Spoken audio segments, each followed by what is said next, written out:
Alors moi, je voudrais être concret. Je voudrais vous dire exactement ce que moi je savais. Et pour que vous appréciez bien d'où je parle, je précise que je ne suis pas journaliste politique, je ne l'ai jamais été, donc je ne suis pas en contact au quotidien avec le personnel politique.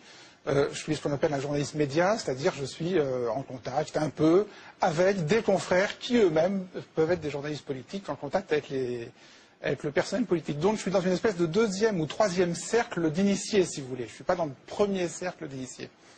Qu'est-ce que je savais? Je savais personnellement, parce que je connais deux femmes qui en ont été, je dirais, victimes, je savais que DSK était un type lourdingue. Mais lourdingue. Je veux dire, lourdingue au sens où, après un rendez-vous professionnel, il va envoyer un mail, 2 mails, 3 mails. Je voudrais vous revoir, j'ai tellement apprécié notre rencontre, je voudrais tellement vous revoir. La femme ne demande rien. La femme était venue dans les deux cas pour des entretiens professionnels. J'ai vu les mails. J'ai vu les mails. Je me suis dit, c'est quand même un type qui a un vrai problème avec la maîtrise de ses pulsions.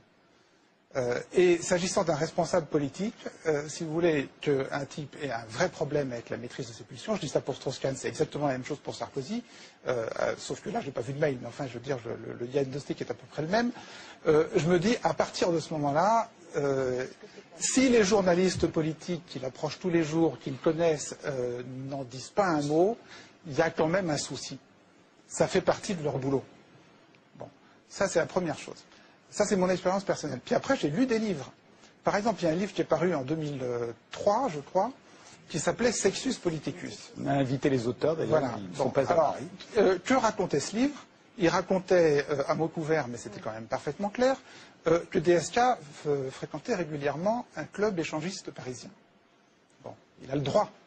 Tout le monde a le droit d'aller dans un club échangiste parisien. Le souci, c'est qu'il y avait eu des notes DRG signalant au ministère de l'Intérieur, Sarkozy à l'époque, que DSK fréquentait ce club échangiste parisien. Et le souci, c'est surtout que, je veux dire, chacun a le droit à sa vie sexuelle, et moi ça ne me pose pas le moindre début de problème, mais le souci, c'est que DSK ne l'assumait pas, puisque dans ces années-là est paru un article allusif dans le Nouvel Obs, qui faisait allusion à ce club échangiste parisien, qui expliquait à mots couverts, sans donner le nom de DSK, qu'un ministre, un ex-ministre en vue le fréquentait, voilà, et que DSK a appelé la direction de l'hebdomadaire furibard, en disant qu'est-ce que c'est que cette histoire, mais je ne veux pas que vous en parliez, voilà. Bon, donc là on a quel problème? On n'a pas le problème d'un type qui a la pratique libertine, amoureuse ou sexuelle qu'il veut. On a le problème d'un type qui n'assume pas sa vie sexuelle, et donc, à partir du moment où la police est au courant et où ça donne naissance à des notes, on a le problème d'un type sur qui manifestement le camp adverse aura un moyen de pression, sur qui manifestement le camp adverse aura prise. Alors moi j'aimerais bien savoir ce que savaient les journalistes politiques, ce que savaient les amis politiques de DSK, de tout ça. C'était écrit dans un livre, ça a été écrit dans le Nouvel Observateur. Bon, les uns et les autres, vous n'avez pas seulement comme source d'information les livres et les journaux.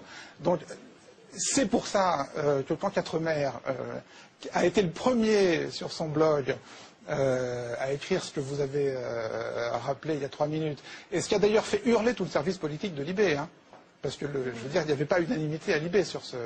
Bon, moi, dans la chronique de Libé, j'ai dit, ben, évidemment qu'il a raison de le dire. Évidemment, c'est extrêmement touchy, extrêmement délicat, mais évidemment que ça fait partie du domaine public. Justement, je voulais revenir là-dessus. L'affaire Tristan Banon, dont vous avez parlé... Attends, je le dis juste, on a parlé depuis le début, on n'avait pas prononcé son nom. Tristan Banon, c'est cette jeune journaliste, écrivain, qui est venue rencontrer un jour DSK pour faire un livre, et qui se plaint qu'effectivement, elle a été victime. Alors là, c'est pas du harcèlement. Elle n'a pas porté plainte à l'époque. C'est pas du harcèlement. C'est justement ce que je voulais dire. Néanmoins, elle n'a pas porté plainte, mais elle a donné des... Vous voulez pas que je dise... Mais je vais vous le dire, elle vous a placé d'avoir été victime d'une tentative de viol.